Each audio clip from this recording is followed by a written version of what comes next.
भारतीय दहशत गर्द। ये जंग नजर नहीं आती लेकिन लड़ी जा रही है। भारतीय खुफिया एजेंसियों की साजिश, दहशतगर्द तंजीमों के खतरनाक मंसूबे और एक मर्द मुजाहिद की जुर्रतमंदाना जवाबी कार्रवाइयाँ। दुश्मन जहाँ भी होगा हम वहाँ पहुँचेंगे। भारतीय दहशत गर्द।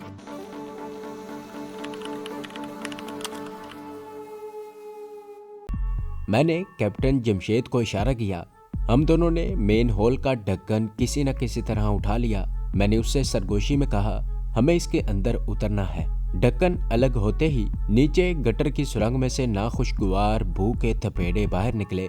मैं पहले नीचे उतर गया। नीचे अंधेरा था। मैंने हाथों से टटोल कर महसूस किया कि ये कोई पाइप नहीं था, बल्कि जमीन के अंदर वाकई एक काफी कुशादा सुरंग बनी हुई थी। इस दौरान कैप्टन जमशेद भी नीचे उतर आया। हमने दोबारा ढक्कन लगाकर मेन हॉल का मुंह बंद कर दिया। अंदर की फजा में बू, गर्मी और हब्स था। अंधेरे में कुछ नजर नहीं आ रहा था। मैंने जेब से माचिस निकाल कर जलानी चाही, मगर इस ख्याल से रुक गया कि अंदर हल्की हल्की गैस की बू भी थी। कहीं आग ही ना भड़क उठे। मैंने कैप्टन जमशेद से कहा, यह सुरंग जेल की चारदीवारी के बाहर समंदरी चट्टानों में जाती है। हमें यहाँ से तेज तेज चलना होगा। सुरंग ज्यादा ऊंची नहीं थी। हम झुककर आगे की तरफ चलने लगे। सुरंग के दरमियान में पानी की नाली बनी हुई थी। दोनों जानिब चलने के लिए जगह बनी हुई थी। दीवार के साथ बिजली के मोटे तार जुड़े हुए थे। मुझे पसीना आने लगा। हम सुरंग में जैसे जैसे आगे बढ़ रहे थे, गर्मी और हब्स बढ़ता जा रहा था। कैप्टन जमशेद मेरे पीछे चला आ रहा था। एक जगह हमें ताज़ा हवा महसूस हुई। यहाँ शायद सुरंग की छत में कोई हवादान लगा हुआ था। ताज़ा हवा ने हमें थोड़ा सा सुकून दिया। खुदा का शुक्र था कि सुरंग ज्यादा लंबी नहीं थी। हम सुरंग में से बाहर खुली फजा में निकल आए। यहाँ समंदर हमारे सामने था और चट्टानों से उसकी लहरें दूर दूर से आकर टकरा रही थी। कैप्टन जमशेद लंबे लंबे सांस ले रहा था। कहने लगा, क्या तुम अपने बारे में मुझे नहीं बताओगे कि तुम अल्लाह के फरिश्ते कौन हो? मैंने पंजाबी में कहा, क्या तुम पंजाबी हो? कैप्टन जमशेद बोला, हाँ, मुसलमान हूँ और पंजाब का रहने वाला हूँ। लाहौर में हमारा घर है। मैंने कहा, मैं भी पंजाबी हूँ, मुसलमान हूँ, पाकिस्तानी हूँ और मेरा मिशन तुम्हें यहाँ से फरार करवाना और पाकिस्तान पहुँचाना है। आगे कोई सवाल ना करना। ये सब बातें बाद में की जा सकती हैं। अभी तुम मेरे पीछे पीछे चले आओ। मैंने अंधेरे में चट्टानों की तरफ देखा। रात की तारीकी में चट्टानों के खाके ही नजर आ रहे थे। इतने में एक जानिब से वॉच टावर की सर्च लाइट की रोशनी का दायरा दीवार के साथ साथ हमारी तरफ बढ़ता नजर आया। हम जल्दी से दौड़कर चट्टान के पीछे हो गए। रोशनी का दायरा आगे निकलकर एक जगह रुक गया। फिर यही दायरा जेल की चारदीवारी के अंदर होकर वापस आने लगा। इस दौरान मैंने समंदर किनारे की चट्टानों में से बड़ी चट्टान को देख लिया था। मैंने कैप्टन जमशेद से कहा, हम उस चट्टान की तरफ जाएंगे। बड़ी चट्टान समंदर के पानियों में थी और समंदर की मौजें उससे टकरा टकरा कर जाग उड़ाती वापस चली जाती थी। बड़ी चट्टान के एक जानिब मुझे जमीन पर झाड़ियां सी नजर आईं। मैंने उन्हें एक तरफ हटाया तो नीचे पत्थर की चौकोर सिल पड़ी थी। हमने मिलकर सिल को एक तरफ सरका दिया। नीचे गड्ढा बना हुआ था। मैंने कैप्टन जमशेद से कहा, हमें यहाँ छुपकर किसी का इंतजार करना है। हम गड्ढे में उतर गए। यहाँ की धीमी धीमी रोशनी में मैंने देखा कि गड्ढे की दीवार में एक जानिब गार का मुंह था। मैंने झांक कर देखा, यह कोई कुदरती गार था और गार में दूसरी जानिब से हवा आ रही थी। मैंने पत्थर की सिल को दोबारा गड्ढे के ऊपर इस तरह रख दिया कि वो बिल्कुल फिट हो गई और जमीन के साथ बराबर हो गई। हम कुदरती गार में दाखिल हो गए। 10-12 गज चलने के बाद गार के आगे दीवार आ गई। हम वहीं बैठ गए।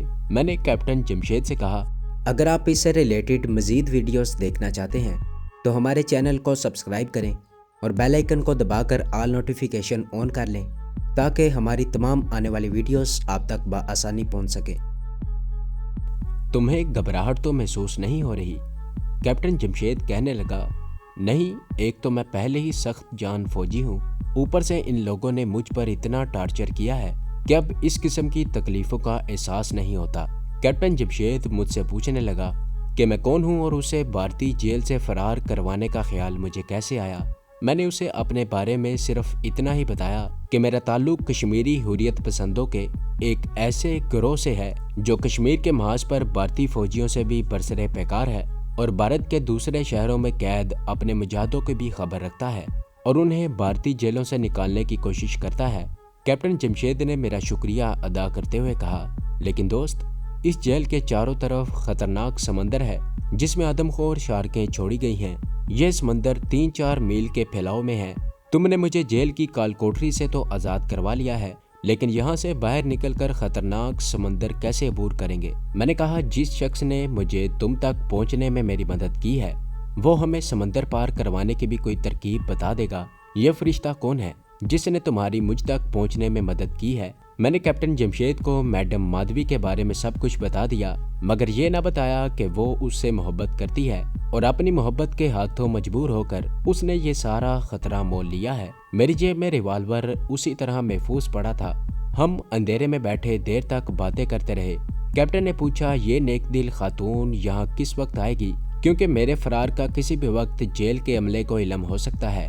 मैंने कहा, इस बारे में कुछ नहीं कहा जा सकता, ये सब कुछ हालात पर मुनहसर है। अगर मैडम माधवी को मुनासिब मौका मिल गया तो वो अभी किसी वक्त आ जाएगी, अगर ना मिला तो हो सकता है हमें कल का दिन भी इसी अंधेरे गार में बसर करना पड़ेगा। वैसे मैडम माधवी का प्रोग्राम यही था कि वो जजीरे से वापस जाने वाले सप्लाई स्टीमर के जरिए हमें यहाँ से निकाल देगी। कैप्टन जमशेद बोला, ये काम मुझे मुश्किल नजर आता है। उसके बाद हम दोनों खामोश हो गए। इतने में हमें गार में ऐसी मुसलसल आवाजें सुनाई देने लगी जैसे बाहर जेल में खतरे का अलार्म चीख उठा हो। कैप्टन जमशेद ने कहा, ये जेल का अलार्म है। उन्हें मेरे फरार का इल्म हो गया है और यकीनी तौर पर जेल वालों को दोनों संगतरियों की लाशें भी मिल गई होंगी। अब हमारा यहाँ से निकलना मजीद मुश्किल हो गया है। मैंने कान लगाकर गौर से सुना। ये जेल का अलार्म ही चीख रहा था।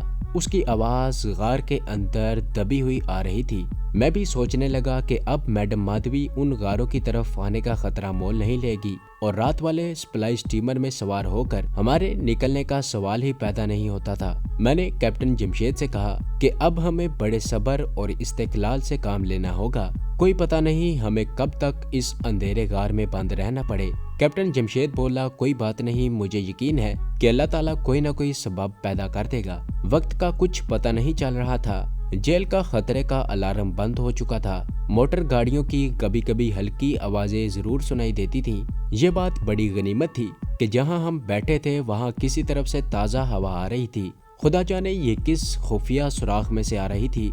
जब वहां बंद होकर बैठे बैठे मेरे अंदाजे के मुताबिक हमें 2.5-3 घंटे गुजर गए तो मैंने कैप्टन जमशेद से कहा, मैं बाहर जाकर सूरत हाल का पता करता हूँ। वो भी मेरे साथ चलने को तैयार हो गया, मगर मैंने उसे वहीं बैठने की हिदायत की और खुद पत्थर की सिल सरकाकर सर बाहर निकाल कर देखा।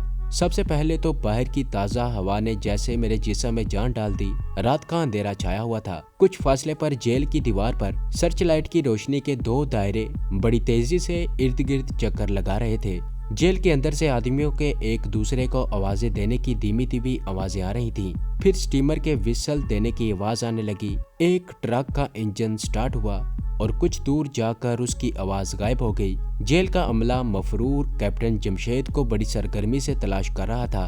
फिर एक हेलीकॉप्टर फजा में शोर मचाता बुलंद हुआ और उसकी सर्च लाइट समंदर पर पड़ने लगी। माधवी के आने का अब सवाल ही पैदा नहीं होता था। हमें मुद्दत के लिए वहां बंद होकर रहना था। हमारे पास पीने के लिए पानी भी नहीं था। मुझे दूर से कुछ आदमियों की आवाजें अपनी तरफ आई सुनाई दी। मैंने सर नीचे करके जल्दी से पत्थर की सिल ऊपर फिट कर दी और कैप्टन जमशेद के पास आ गया। अंधेरे में उसकी आवाज से मुझे पता चला कि वो कहाँ बैठा है। मैंने उसे सूरत हाल से आगाह किया तो वो कहने लगा, अगर वो लोग मेरी तलाश में इधर आ रहे हैं तो इस बात का इम्कान है कि उन्हें हमारे ठिकाने का इल्म हो जाए। मैंने कहा, माधवी ने मुझे यकीन दिलाया था कि इस खुफिया गार का वहाँ किसी को इल्म नहीं है। खुदा करे कि ऐसा ही हो। कैप्टन जमशेद ने गहरा सांस लेने के बाद कहा, अब हमारी सारी उम्मीदें माधवी के वहाँ आने पर लगी हुई थीं। रात गुजर गई। रात गुजरने और दिन के तलू होने की खबर हमें इस तरह हुई कि मैं थोड़ी थोड़ी देर बाद गड्ढे के ऊपर रखी हुई सिल थोड़ी सी हटाकर बाहर देख लेता था। रात के पिछले पहर ये सिल मैंने थोड़ी सी परे हटा दी थी।